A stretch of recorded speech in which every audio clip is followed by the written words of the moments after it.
Samuele Arcangeli, ritratto di Ada Longo, 1815-1852.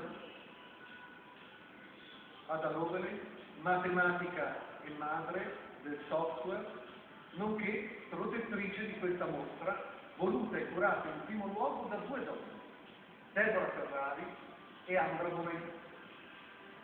Figlia del poeta George Byron e della matematica Annabella Bilber, Ada rappresenta perfettamente quella sintesi di arte, scienza e tecnologia che è la matrice di Newton.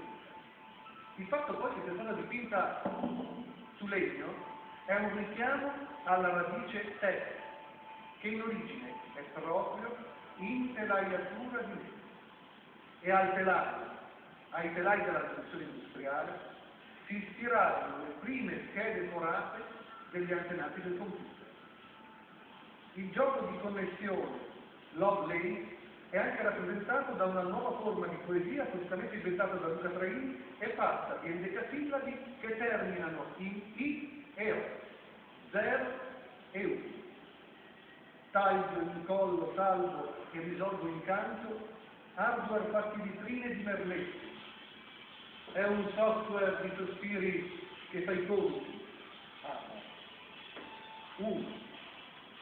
E il resto è sempre